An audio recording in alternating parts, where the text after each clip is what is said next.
दोस्तों, एक समय की बात है। ऊंचे ऊंचे पहाड़ों के बीच बसे एक छोटे से गांव में जन्मी एक बहुत ही मासूम और चुलबुली सी लड़की।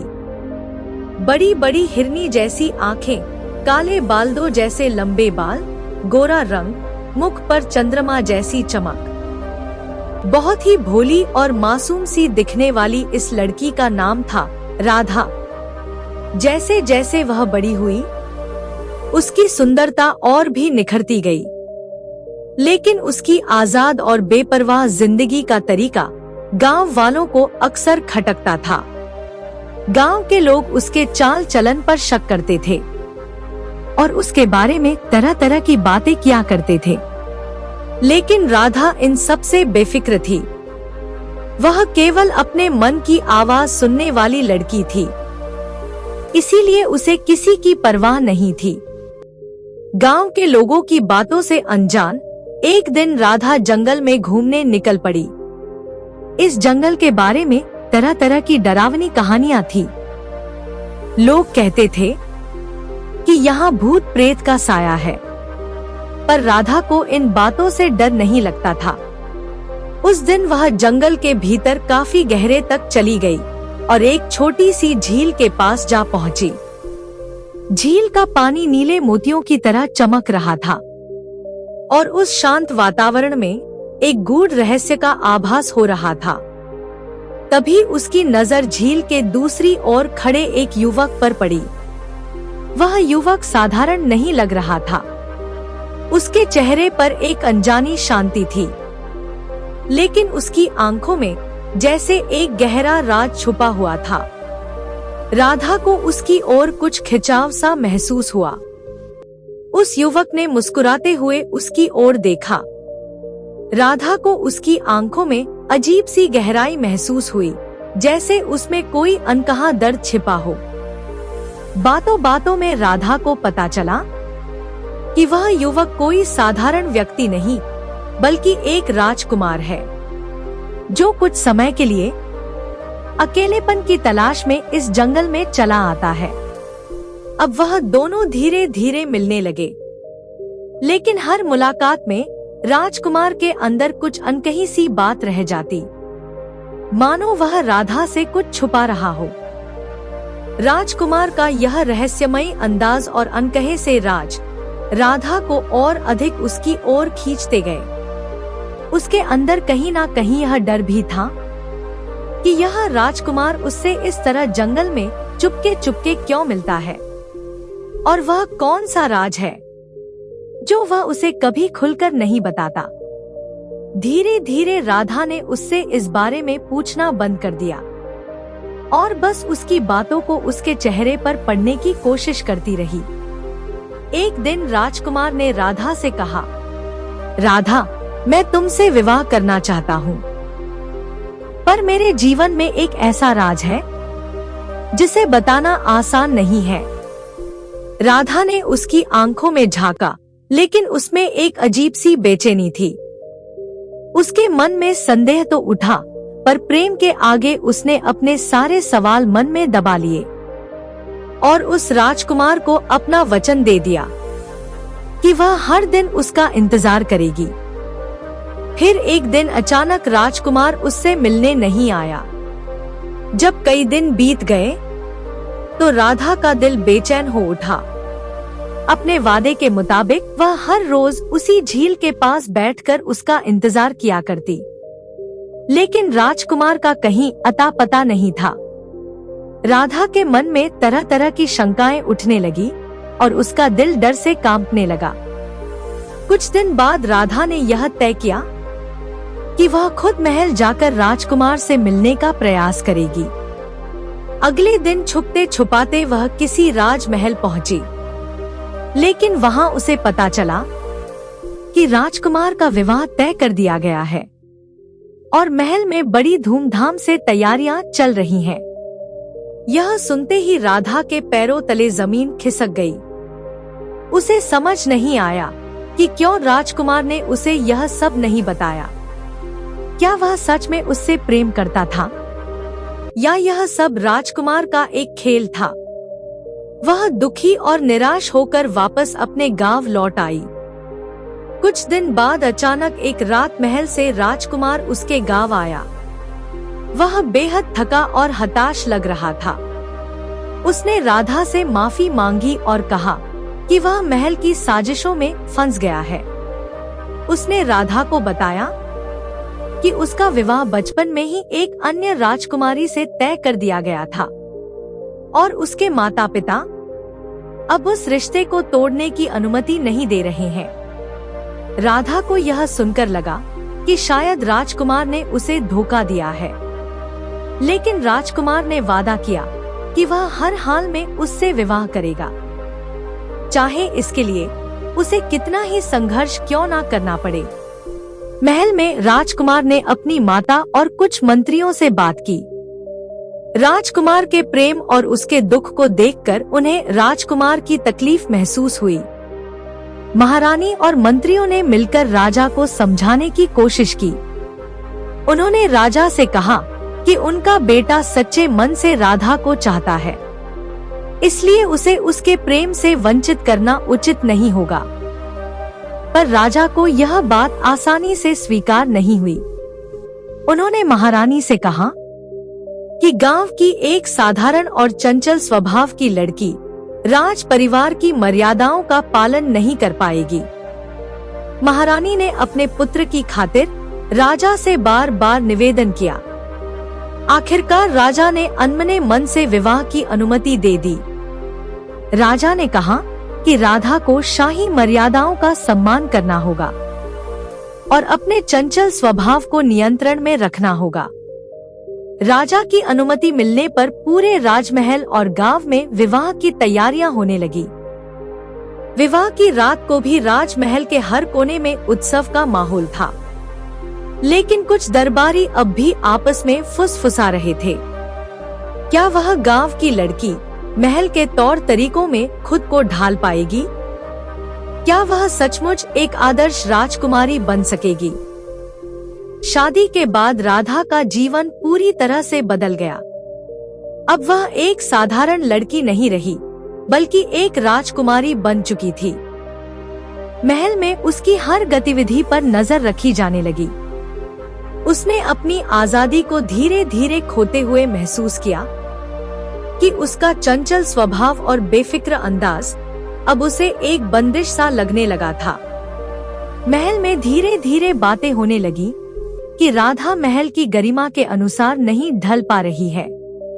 राजा और उनके दरबारी अक्सर राधा से असंतुष्ट रहने लगे। उन्हें लगता कि उसकी पुरानी आदतें फिर से बाहर आ रही हैं। यह देखकर राधा खुद को एक कैद में महसूस करने लगी। राजकुमार ने उसे समझाने की बहुत कोशिश की, लेकिन राधा अब इस बंदिश भरी जिंदगी से ऊब चुकी थी। एक रात राधा ने राजकुमार से विदा लेकर महल छोड़ने का निर्णय लिया। उसने राजकुमार को एक आखिरी बार देखा और कहा, शायद मैं इस शाही बंधनों में नहीं बन सकती। मेरी खुशी वहाँ है जहाँ मैं अपनी मर्जी से जी सकूं। उसने अपने प्रेम को अपनी यादों में संजो लिया और महल छोड़ जाने के बाद उसने उसी जंगल को अपना निवास स्थान बना लिया, जहां कभी वह राजकुमार से चुपके चुपके मिला करती थी। उस जंगल का हर कोना उसकी और राजकुमार की यादों का गवाह था। इसलिए अब उसी जंगल में रहकर राधा ने एकांत और शांति की तलाश में अपना जीवन बिताने का निश्चय किया। उसने अपनी इच्छाओं और महल के वैभव को पूरी तरह से त्याग दिया और अब केवल अपनी आत्मा की शांति के लिए कठिन तपस्या करने का प्रण लिया। जंगल की घनी हरियाली, विशाल वृक्षों की गहरी छाया और दूर दूर तक फैली सन्नाटे की शांति राधा की साधना का हिस्सा बन गए। सुबह की पहली किरणों से लेकर रात के अंधेरे तक राधा की तपस्या ने उसे एक अनोखी ऊर्जा और आत्मिक शक्ति प्रदान की। हर दिन के साथ वह और अधिक गंभीरता से साधना में लीन हो जाती। राधा का शरीर जैसे जैसे स्थिरता प्राप्त कर रहा था, उसकी आत्मा को एक अद्भुत अनुभव हो रहा था। वह घंटों एकांत में बैठी रहती और अपनी सांसों पर नियंत्रण पाकर धीरे धीरे गहरे ध्यान में उतर जाती। वर्षों बीत गए। राधा की तपस्या अब केवल एक साधारण साधना नहीं रह गई थी, बल्कि एक कठोर साधना में बदल चुकी थी। जंगल के वृक्षों और पक्षियों ने भी जैसे उसकी साधना को समझ लिया था। पक्षियों की मधुर चहचहाहट उसे ध्यान से भटकाती नहीं थी, बल्कि उसे और गहरा बनाती थी। झील का पानी भी मानो उसकी साधना का भाग बन गया था, जैसे वह उसकी तपस्या का साक्षी हो। धीरे धीरे उसके तप के प्रभाव से उसने कुछ अद्भुत सिद्धियां प्राप्त कर ली। अब राधा एक साधारण लड़की नहीं रही थी। उसकी साधना ने उसे दिव्यता का स्पर्श दे दिया था। उसकी आंखों में एक अनोखा तेज था और उसके चेहरे पर एक दिव्य आभा थी। जो कोई भी उस जंगल से गुजरता तो उसे भी एक अद्भुत शांति का अनुभव होता, जैसे जंगल की हर हवा में राधा की तपस्या की शक्ति समाई हो। अब राधा का व्यक्तित्व साधारण नहीं रह गया था। वह एक योगिनी के रूप में बदल चुकी थी, जिसके चारों ओर एक रहस्यमयी आभा थी, जो किसी को भी उसकी ओर आकर्षित कर सकती थी। उधर महल में राजकुमार अब भी राधा की यादों में खोया हुआ था। राधा के जाने के बाद से ही उसकी खुशियां मानो गुम हो गई थी। महल के सारे सुख, ऐश्वर्य और समृद्धि उसे सूनी लगती थी। वह पूरी जिम्मेदारी के साथ अपने राजसी कर्तव्यों को निभाने का प्रयास करता, लेकिन उसका दिल हमेशा राधा की यादों में डूबा रहता था। राधा का ना होना उसकी जिंदगी में एक खाली जगह छोड़ गया था, जिसे वह किसी भी तरह भर नहीं पा रहा था। समय के साथ राजकुमार के पिता भी अब वृद्ध हो चुके थे, इसलिए राज्य का उत्तरदायित्व उठाना उनके लिए कठिन हो रहा था। धीरे धीरे उन्होंने महसूस किया कि अब राजकुमार को राजगद्दी सौंपी देनी चाहिए, ताकि राज्य को एक नया और सक्षम राजा मिल सके। अंततः मंत्रियों और महारानी की सहमति से यह निर्णय लिया गया कि राजकुमार को राज्य का नया राजा बनाया जाए। राजकुमार का राज्याभिषेक पूरी धूमधाम से हुआ। सारे महल में उत्सव का माहौल था, पर राजकुमार के दिल में अब भी राधा की यादें बसी थी। उसके चेहरे पर एक अदृश्य उदासी थी, जिसे केवल वह खुद ही महसूस कर सकता था। राजकुमार के राजा बनने के कुछ ही समय बाद महल में अजीब घटनाएं घटने लगी। महल के गलियारों में एक अनजानी परछाई का आभास होता, जो लोगों के दिलों में एक रहस्यमय डर का वातावरण पैदा कर रहा था। कुछ दिनों बाद तो लोगों ने कहना ही शुरू कर दिया कि महल में किसी आत्मा का साया है, जो हर किसी को भयभीत कर रही है। उस अदृश्य शक्ति का रहस्य हर किसी के मन में सवाल खड़े कर रहा था। एक रात राजकुमार को एक दिव्य सपना आया। उसने देखा कि वह उसी जंगल में खड़ा है, जहां राधा तपस्या में लीन है। राधा अब एक साधारण लड़की नहीं, बल्कि एक देवी के रूप में प्रकट हो रही थी। उसके चेहरे पर अनोखी दिव्यता थी। उसकी आंखों में एक अनोखा तेज था और उसकी ओर देखने मात्र से आत्मा में शांति का अनुभव होता था। राधा ने राजकुमार से कहा, राजकुमार, हमारे बीच का प्रेम और बंधन सदैव अमर है, लेकिन मैं इस रूप में अब तुम्हारे पास नहीं आ सकती। मेरी आत्मा अब स्वतंत्र है और यह स्वतंत्रता ही मेरा परम सुख है। सपना टूटते ही राजकुमार की आंखें खुल गईं। उसने महसूस किया कि राधा अब केवल उसकी प्रिय ही नहीं, बल्कि एक दिव्य शक्ति में बदल चुकी है, जिसने इस संसार की माया को त्याग कर उच्च लोक को प्राप्त कर लिया है। अब उसके मन में राधा के प्रति और भी श्रद्धा उत्पन्न हो गई। उसने अपने मंत्रियों को बुलाया और जंगल के उस स्थान पर जाने का आदेश दिया जहां राधा तपस्या कर रही थी। दिन निकलते ही राजकुमार अपने साथ कुछ मंत्रियों को लेकर जंगल पहुंचा। जैसे ही वह उस पवित्र स्थान पर पहुंचा, उसे एक अद्भुत शक्ति का आभास हुआ। उसके कदम ठहर गए, उसकी सांसें थम सी गईं, और एक गहरी शांति ने उसे घेर लिया। उसने सामने देखा तो राधा एक योगिनी के रूप में बैठी हुई थी। उसकी आंखें बंद थी और उसके चारों ओर एक अद्वितीय दिव्य आभा फैली हुई थी। उसकी साधना की शक्ति ने उसे एक ऐसे लोक में पहुंचा दिया था जहां से वह साधारण मनुष्यों की पहुंच से परे थी। राजकुमार ने उसके सामने प्रणाम किया और श्रद्धा से कहा, राधा, मैं जानता हूँ कि मैंने तुम्हें खो दिया है, लेकिन मेरी आत्मा तुम्हारे बिना अधूरी है।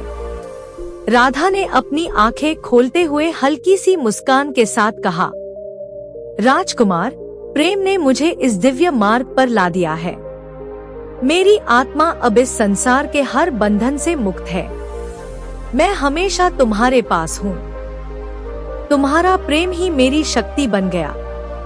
लेकिन अब मेरा और तुम्हारा मार्ग अलग अलग है। इतना कहकर राधा ने धीरे धीरे अपनी आंखें बंद कर ली और एक तेज रोशनी में परिवर्तित होकर आकाश में विलीन हो गई। राजकुमार की आंखों में आंसू थे, पर साथ ही उसके मन में एक गहरा संतोष भी था।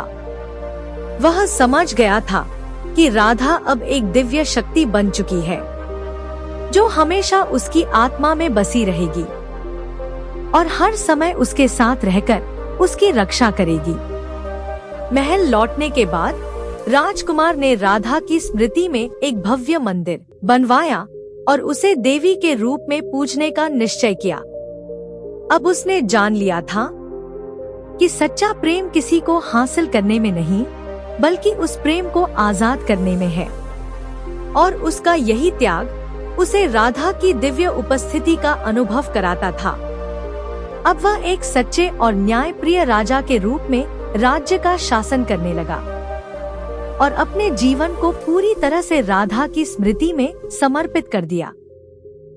दोस्तों, राधा की इस कहानी ने सच में आपके दिल के तारों को छेड़ा हो तो इसे लाइक करके हमारे चैनल को सब्सक्राइब जरूर कर लें और हाइप के बटन को प्रेस करके कमेंट में सच्चा प्रेम जरूर लिखें।